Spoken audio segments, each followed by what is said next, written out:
That's what I heard. Mm-hmm. So I saw quite a few movies there. I saw Menace to Society, Poetic Justice, Higher Learning, and I'm sure a few others. Nothing ever happened. There was, however, one time when a fight did break out inside the theater during a movie, and you're going to die when I tell you what movie the fight happened during. Uh-huh. Disney's Oliver and Company. Mm. They re-released it in 1996, and I decided one Sunday afternoon, in fact, it was Easter Sunday, I decided, well, what the heck, before I have to go to the relatives for dinner, why don't I go catch this? I've never seen it before. I like Disney animation. Let's check it out. Well, midway through the movie, two grown men got into a fight over a seat, and it came to a lot of pushing and shoving, and security had to come in and break it up. And I'm thinking, at a kids' movie, really? You just gotta shake your head sometimes. And then, of course, when the movie was over, security made us all leave by the fire exits because they didn't want anything happening in the lobby. I thought it might have been a dogfight or something, Oliver and Company. Oh, my gosh. I mean, a seat and you're grown people? Come on. Oh, and the language. Ay, ay, ay. And the weird part is, I continue to see movies at that theater.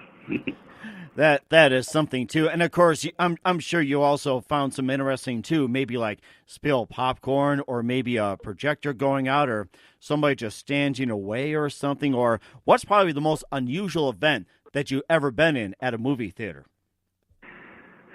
Well, when you're talking about technical glitches, I guess there was the time I was at a screening of the remake of the Thomas Crown Affair, and one of the reels was like backwards or upside down or something. Oh, no. And the audience went crazy. And whatever theater it was at, the manager, she was A, not nice, and 2, completely incompetent. She wasn't offering anything in the way of an apology or compensation. And in fact, she locked herself in the projection booth until everybody left. Jeez. But yeah, somebody really fluked there by putting the reel on the wrong way. And I'm thinking, I'm supposing a projectionist with experience did this. And how they could make a colossal goof like this is beyond me. So, I mean, that happened. And there's been other instances. Oh, there was one instance. There was this cop movie in 1990 called The Last of the Finest. If you don't know of it, it's okay. Nobody remembers it. 2 of the reveals were shown in reverse order. So, like, reel 4 became before reel 3. Oh, no. I could figure out what was going on, but other people were like, what the? Hey, man, what's happening? And I had to explain to them they reversed the reels. After the movie, I told theater management they reversed the reels. And he's like, well, I'm going to have to check with the projectionist, but he's not here. It's like, well, you better do something because people are going to be asking for refunds and you're going to lose a ton of money on this, pal. So, not that the movie was making any money anyway, but you get the idea. Mm-hmm. And of course, I'm sure you had some other instances as well, too, and maybe you can tell a little bit about that since we have a few minutes. Let me think a minute. Well,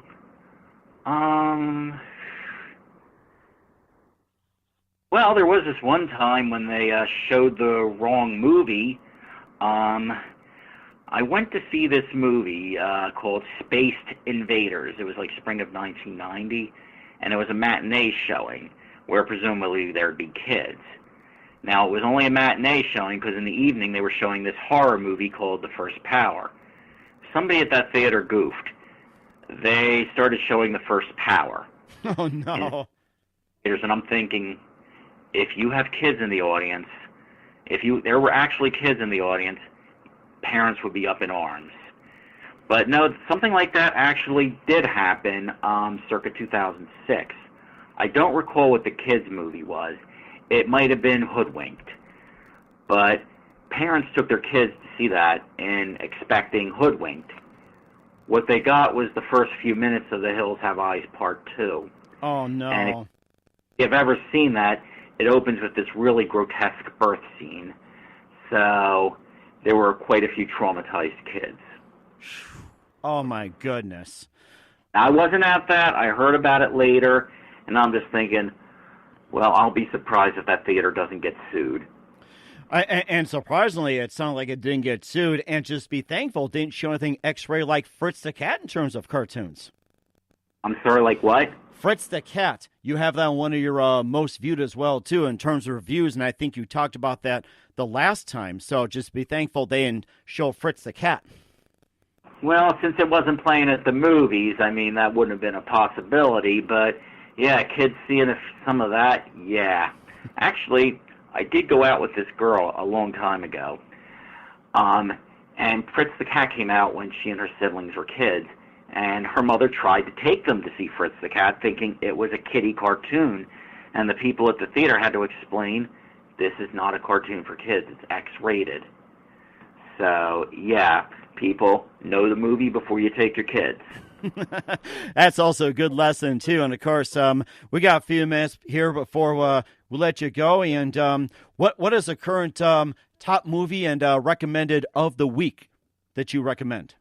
Oh, well, my wife and I both thoroughly enjoyed A Dog's Way Home. If you like those old Disney movies about a boy and his dog, you're going to get a kick out of this. This is really a sweet little movie. And this Friday, I plan to go see the new M. Night Shyamalan picture, Glass. The end of the trilogy started with Unbreakable and Split. And I'm hoping that's going to be good. And it sounds like it, too. And what's the one movie you would tell everybody to stay away from this week? Well, surprisingly, this is the first January I can remember in a long time when there hasn't really been a really terrible movie in the theaters. I mean, I am shocked.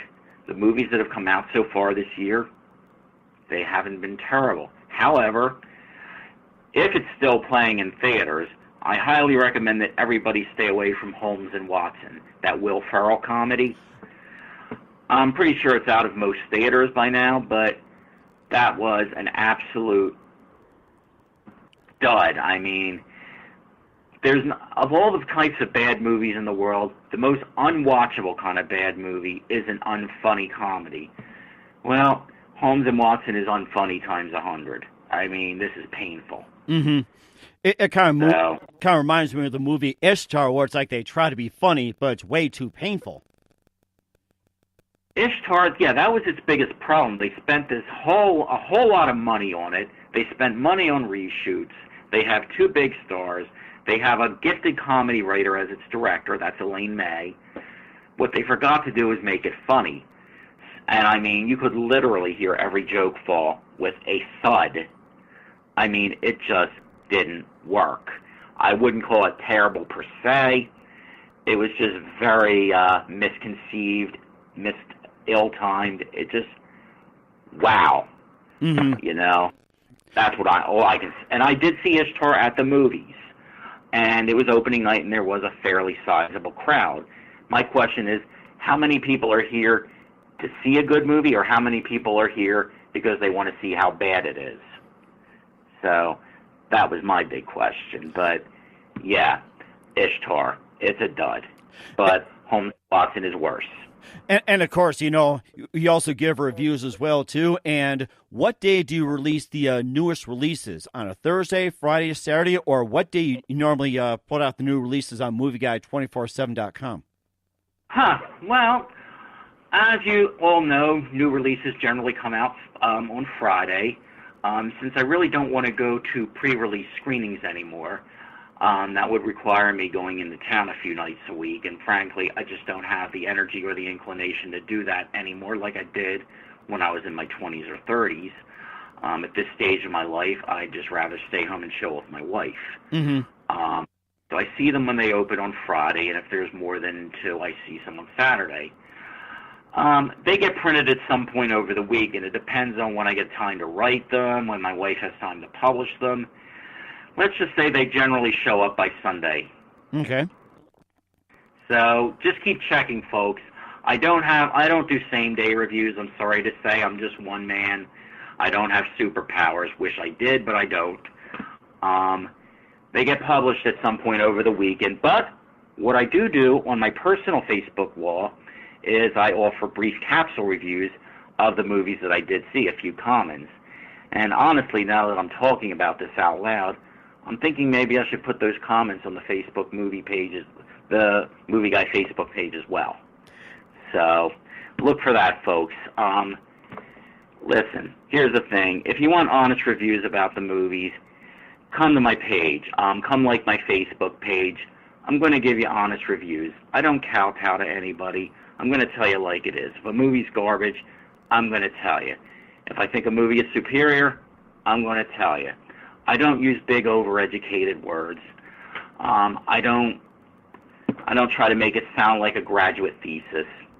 It's a review for the average moviegoer, but also a little bit aimed at people who appreciate cinema. So come check me out, please.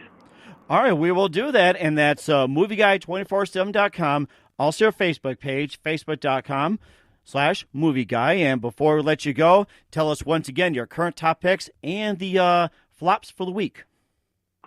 Okay, well, like I said, my current top pick of the movies playing right now is A Dog's Way Home. It's something you can take the kids to. Aquaman's still playing. If you haven't seen it yet, check it out. If your tastes lean more towards the artistic, you can go to your local art theater and see a Mexican film called Roma. That's Roma. Yes, it's also on Netflix, but the cinematography begs it to be seen on a big screen. So there.